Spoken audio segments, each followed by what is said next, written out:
안녕하세요. 1월 31일 토요일 창세기 31장에서 32장을 나누며 아침 묵상 시작하겠습니다. 오늘 본문을 보면 동생에게 모든 것을 다 빼앗긴 형 에서가 야곱을 향한 복수심을 불태우고 있습니다. 그리하여 그는 군대 400여 명을 이끌고 이제 야곱을 만나러 갑니다. 이 소식을 들은 야곱은 심히 두려웠습니다. 형 에서의 마음을 돌리기 위해서 온갖 방법을 다 동원해보지만 에서의 마음을 되돌릴 수 없다는 것을 알게 된 야곱은 자신의 가족들과 동물들을 포함한 자신의 모든 재산은 먼저 다 야복강을 건너게 하고 야곱 자신은 홀로 하룻밤을 야복 나루터에서 머물게 됩니다. 그런데 그날 밤 자포자기한 심정으로 자신의 모든 지혜와 방법을 내려놓은 야곱에게 놀라운 사건이 일어나게 되는데요. 그 밤에 하나님의 사자와 씨름을 하게 됩니다. 오늘 본문 24절을 보면 야곱이 어떤 사람과 날이 새도록 씨름했다는 표현이 나와 있습니다. 야곱은 땀이 피가 될 정도로 사력을 다해서 씨름을 합니다. 그러면서 간구하죠. 하나님 살려주십시오. 나를 내 형 에서의 손에서 구원해 주십시오. 이제는 인간으로서 한계에 도달했습니다. 하나님께서 나와 함께하지 아니하시면 나는 죽을 수밖에 없습니다. 나를 살려주십시오. 하나님의 사자를 붙들고 매달립니다. 이런 야곱에게 하나님의 사자가 야곱의 환도뼈를 치게 하셔서 그 환도뼈를 위골시키셨습니다. 이러한 치명적인 부상을 입게 된 야곱, 그는 이제 평생 절름발이라는 장애를 딛고 살아야만 했습니다. 그때 그 고통은 말할 것도 없었을 것입니다. 지금까지는 마음이 만신창이였는데 이제는 몸까지 만신창이가 되어버린 것입니다.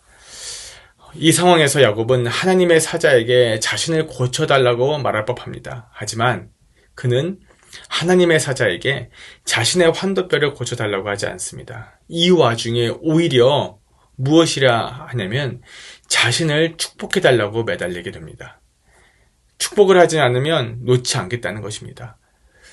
이 대목을 우리가 무심코 읽을 때면 야곱이 정말 욕심이 많은 사람이구나 라고 생각을 할 수도 있습니다. 그렇게 부를 축적을 많이 하였는데 그 와중에서도 하나님의 사자와 씨름을 하면서까지도 또 축복을 구하는 이 야곱이 한편으로는 너무 과하지 않나라는 생각을 저는 하였습니다. 하지만 오늘 본문의 그 의미를 깊이 묵상하다 보면 야곱이 이와 같이 사력을 다해 씨름을 하며 구한 그 축복이 우리가 일반적으로 생각하는 그런 축복이 아니라는 거예요. 자, 다시 한번 그 씨름의 장면으로 돌아가서 이날 밤새 그와 싸운 사람이 이제는 지쳐서 야곱에게 말합니다. 너 이름을 다시는 야곱이라 부를 것이 아니요 이스라엘이라 부를 것이다. 그 의미는 너가 하나님과 사람으로 더불어 겨루어서 이겼다는 것이다. 야곱은 죽고 이스라엘로 거듭나는 순간이었습니다. 야곱이 죽고 이스라엘이 되었다는 것이 무엇을 의미를 합니까? 우리가 이번 주 내내 묵상을 하였죠. 그동안 야곱은 인간적으로 세상을 살았습니다. 약속을 받고도 그 약속을 인간적인 방법으로 성취하려고 했습니다. 그러나 이제 환도뼈가 위골되었습니다. 환도뼈는 몸의 중심을 지탱해주는 역할을 합니다. 그 말인즉 야곱을 지탱하는 그 근간을 하나님께서 무너뜨리셨다는 말씀입니다. 야곱은 더 이상 움직일 수 없는 상황, 아무것도 할 수 없는 상황이 되어버렸습니다. 이제까지는 자기 힘으로 재물을 모았고 자기 방법과 자신의 꾀로 세상을 살았던 야곱이었습니다. 그러나 이제는 하나님 놓치면 죽는다는 것을 알았습니다.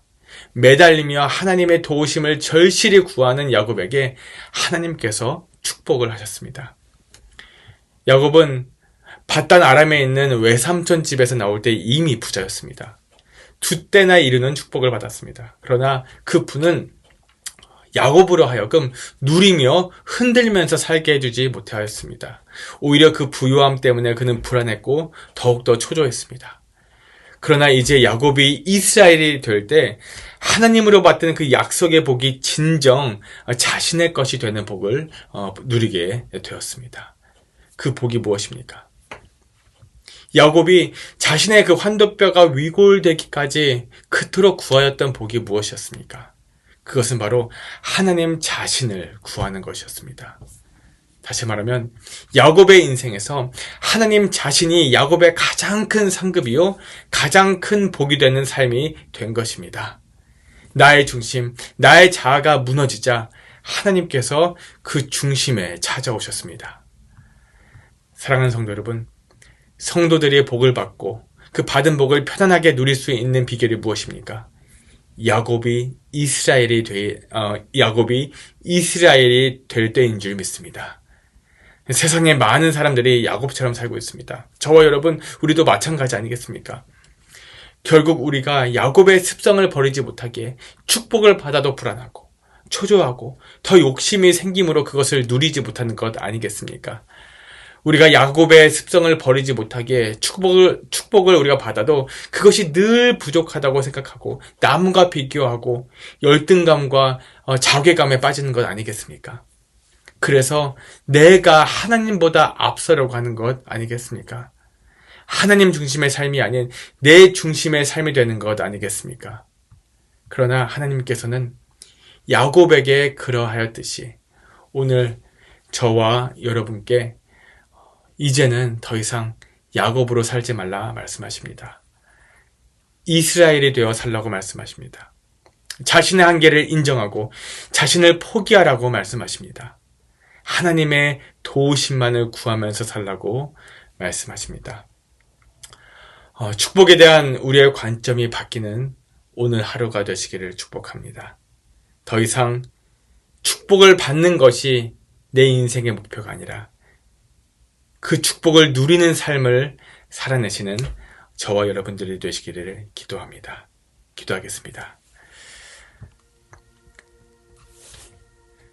하나님, 지금까지 내 인생의 주인이 여전히 내 자신이었다면 오늘 이 아침 야복강 앞에서 목숨을 걸고 하나님과 씨름을 한 야곱과 같이 하나님이 나의 주인이 되는 축복을 간구합니다.